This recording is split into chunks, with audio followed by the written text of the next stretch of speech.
नमस्कार मंडळी, मी गायत्री स्वामी आणि बातमी मागची बातमी या विशेष कार्यक्रमात आपलं स्वागत आहे, जिथे आजच्या 3 महत्त्वाच्या बातम्या.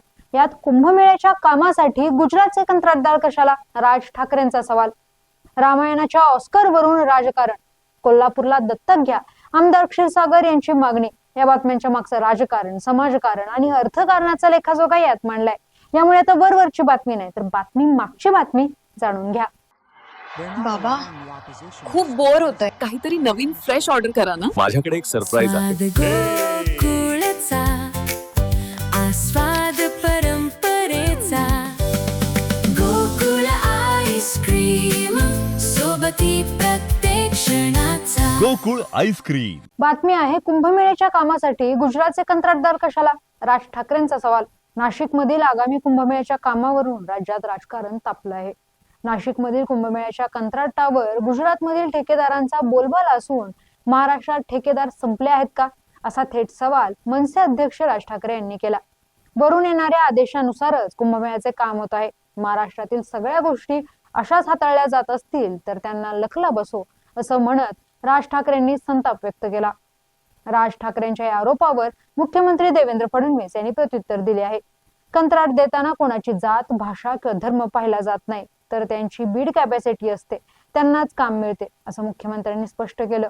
तसेच नाशिकची कामे पूर्णपणे पारदर्शक व स्पर्धात्मक प्रक्रियेतून कमीत कमी खर्चात देण्यात आली असून 3 टप्प्यात गुणवत्तेची कडक तपासणी झाल्याशिवाय एका पैशाचेही पेमेंट केले जाणार नाही, असे सांगत त्यांनी ठेकेदारांच्या मुद्द्यावरील आरोप फेटाळून लावले. राजकीय आरोप प्रत्यारोपांच्या या फैरीमुळे कुंभमेळ्याच्या कामावरील वादाचे सावट आणखी गडद झाले आहे. बातमी आहे रामायणाच्या ऑस्करवर राजकारण.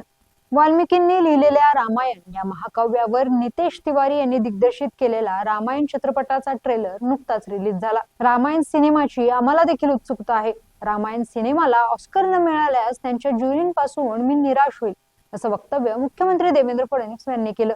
आणि याच वाक्यावरून रामायणाच्या ऑस्करवर राजकारण सुरू झालं. याच मुद्द्यावर बोट ठेवत शिवसेना ठाकरे गटाचे खासदार संजय राऊत यांनी देवेंद्र फडणवीसांवर उपहासात्मक टीका केली. संजय राऊत एक पोस्ट करत म्हणाले की देवेंद्रजी, आधी राम मंदिरातील दानपेटी चोरीवर बोला. अयोध्येत राम मंदिर लुटीवरचे नवे रामायण भाजपाने लिहिले आहे, असं म्हणत राऊतांनी भाजप आणि देवेंद्र फडणवीसांवर निशाणा साधला. आणि विषय राहिला ऑस्करचा, तर ज्युरी मंडळीच्या घरी लगेच ईडी आणि सीबीआय पाठवा साहेब, काम सोपे आहे.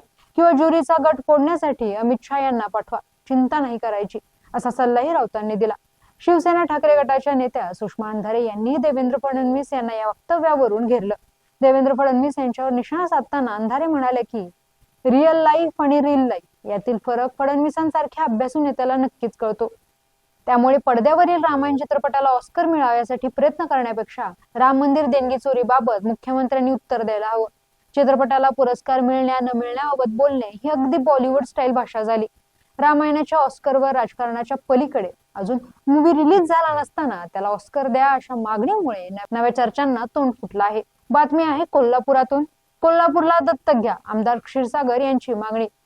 कोल्हापूरच्या निसर्ग वैभवाची शान असलेल्या रंकाळा तलावात म्युझिकल फाउंटनची पाहणी करताना आमदार क्षीरसागर म्हणाले की शासनाने कोल्हापूर शहराला दत्तक घ्यावं, 1000 कोटींचा निधी द्यावा, यासाठी मी मुख्यमंत्री फडणवीस यांच्याकडे मागणी करणार आहे. ज्या पद्धतीने उदयपूर, जयपूर शहरांचा विकास झाला, त्याच धर्तीवर कोल्हापुरातील राजा राजवाड्यांचा इतिहास जगभर जावा.